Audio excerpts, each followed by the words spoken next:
The Lord be with you. A reading from the Holy Gospel according to Matthew.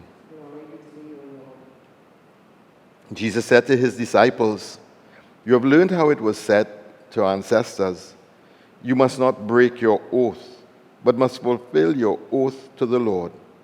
But I say this to you, do not swear at all, either by heaven, since that is God's throne, or by earth, since that is his footstool, or by Jerusalem, since that is the city of the great king. Do not swear by your own head either, since you cannot turn a single hair white or black. All you need say is yes, if you mean yes, no, if you mean no. Anything more than this comes from the evil one." The Gospel of the Lord. Today's reading, we have another wonderful Elijah story. I really like Elijah. You all might not have guessed that if you're following this week, but I really like this guy. He has drama, he has flair, but what he has is an uncanny sense of following what God is asking of him. And that uncanny sense is why he becomes the major prophet in the whole of the prophetic teaching. So you remember that on the Mount of Transfiguration, that Elijah and Moses appeared to Jesus. Because Moses is the law, Elijah the prophet. The law and the prophet is a way of talking about the whole of the Old Testament. And so the whole of the Old Testament appears to Jesus because Elijah represents the whole prophetic tradition, all the prophets, because he's the greatest of all these prophets. And here he is now. And if you remember our text from yesterday, he was far, far away. He had gone to Sinai, to Mount Horeb. He had gone to where the law was given. He had left Israel, gone over into another territory, running from God. And who comes to meet him right there?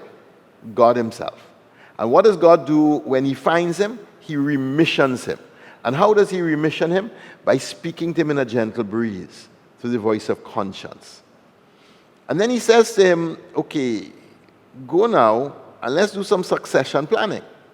So go and anoint this one as king. Go and anoint this other one as prophet, so that there will be king and prophet in the land." And he was sent to Elisha.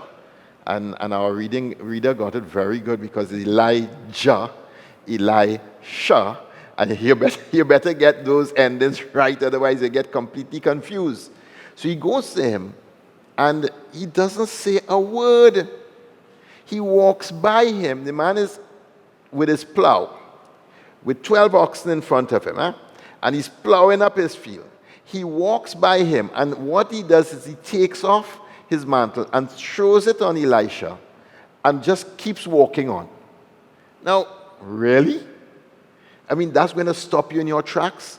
That's going to make you shift your whole life? But Elisha understood, because he too was a man of God, and he too understood what God was asking. And in that incredible exchange between these two great prophets, in this incredible exchange, what next happens is really a story of vocation that we will see several times in the scripture. Samuel, when he was called in the night, he thought it was Eli calling him. He had Samuel, Samuel. He got up and he went to Eli and he said, "Yes, master." He said, "I ain't calling you." And eventually, on the third time, Eli said, if you hear the call again, say, "Yes, Lord, your servant is listening." And he did that. And that's when he realized it was God who was calling him. Jesus is walking by the lake, by Galilee, and he sees two brothers fishing. And he goes to them and says, "You, follow me." I mean, just so? Just so? You are at your employment, your place of work, your father business, and he walked past and tell you, "Follow me," and next thing you know, these fellas just turn around and gone following him. That's the story we have with Elisha. He's at his employment. his business was farming. He was plowing up his farm. He had a yoke of oxen and plow to plow this farm. And when the mantle falls on him, he understood. And he says, let me go back and tell my father goodbye.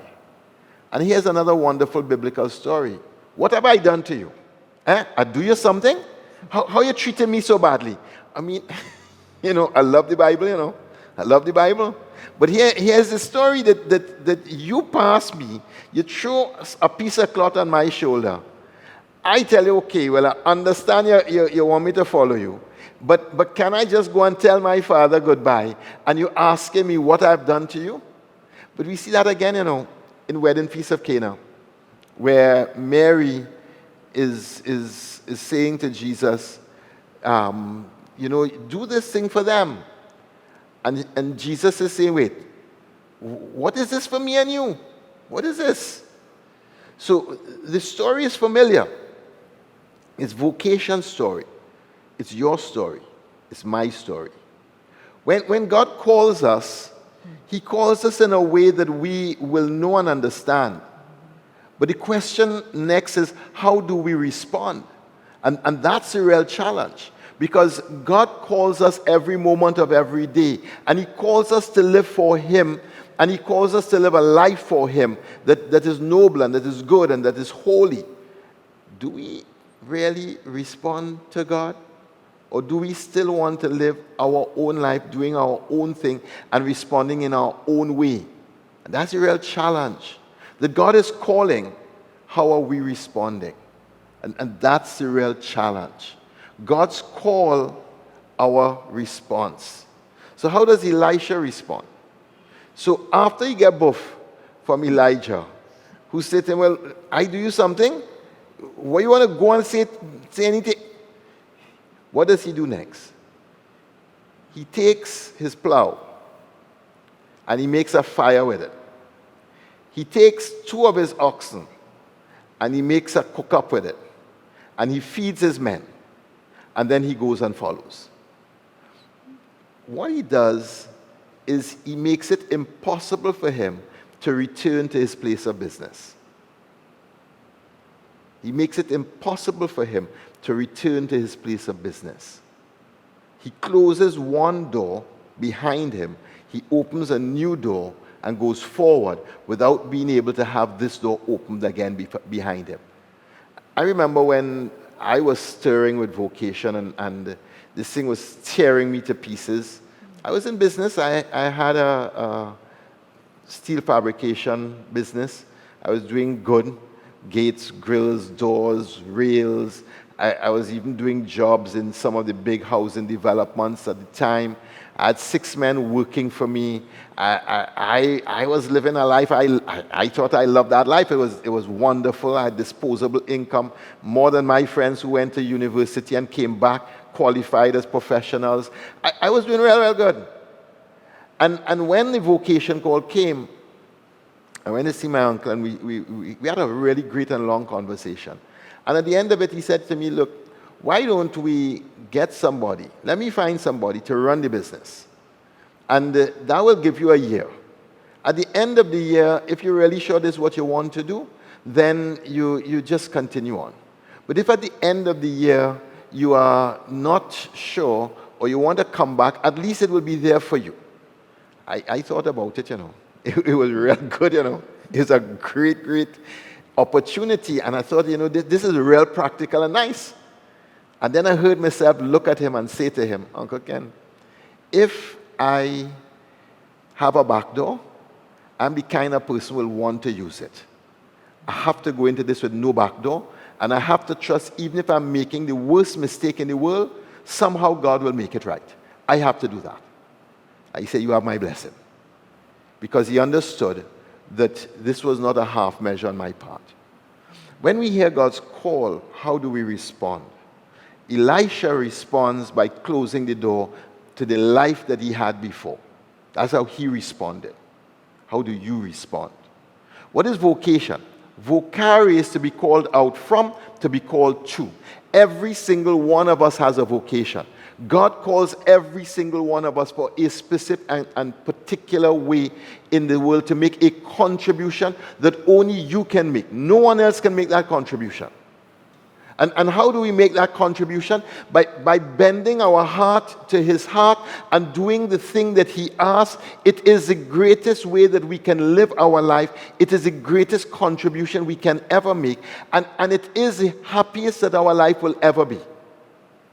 Because by bending our heart to his will, we find that way of being in this world that alone will satisfy the peculiarity of our soul, and alone will fill us up from inside out.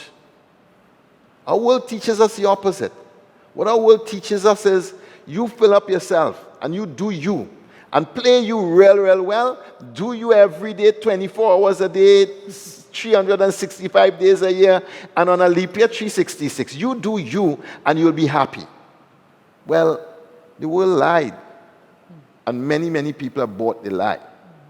Because the more we have tried to do you, is the less happiness this world actually has. The more neurosis we have, the more unhappiness we have, the less marriages can work, the less friendships can work, the less people can actually enter into deep relationships with each other. Because once two people doing them, how can they do a relationship?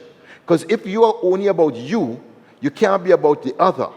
And the love in itself is about giving yourself to the other in love. And if you can't give yourself to the other because you're only doing you, there's no possibility of love. And the lack of love in this world is the neurosis that this world is suffering from. The lack of response to God is the neurosis this world is suffering from. The madness in this world is because we want to do us and we don't want to do him. And because we don't want to lay down our life for him, because we want to do us, mental health is increasing, suicide is increasing, unhappiness is increasing, emptiness is increasing, inner disturbance is increasing, and people are less and less happy today because they have not understood that true happiness comes from bending my heart to God's will. And until we understand that one, the dissatisfaction and the unhappiness will continue. So Elisha has a wonderful teaching to teach us. Bend, go, and close the road off behind you so you can't go back. You can only go forward into this God who calls us to live our life for him. Amen.